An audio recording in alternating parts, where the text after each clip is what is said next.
The second Beatitude is, "Blessed are they who mourn, for they will be comforted."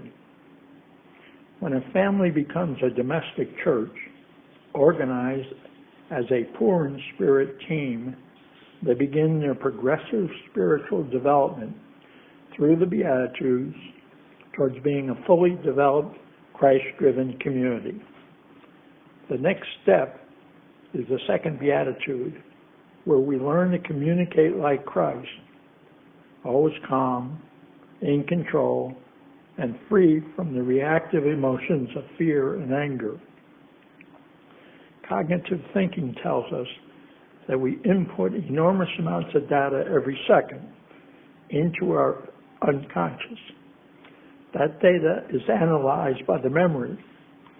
If your memory identifies a belief under attack, your unconscious triggers fear or anger, which then triggers a fight or flight response. It's reactive, automatic. The first thing you are consciously aware of is you are fighting or in flight. This is what St. Paul calls the old man. Jesus constantly says, "Do not be afraid."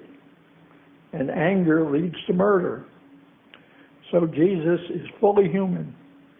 How did he remain calm? He tells us in the second Beatitude, "Blessed are they who mourn, for they will be comforted."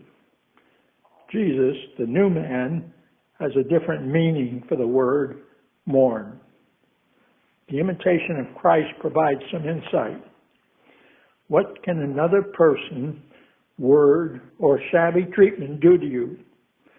Such people hurt themselves more than they hurt you, and they cannot escape God's judgment no matter who they are. Unquote.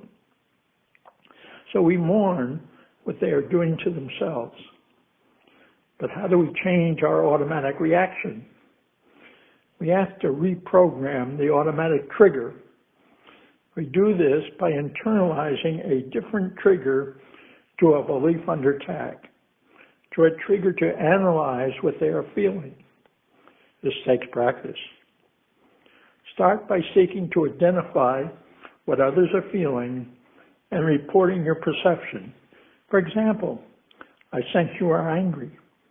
I can see your anger. I sense you are disappointed." As a parent, this skill, called reflective listening, is invaluable.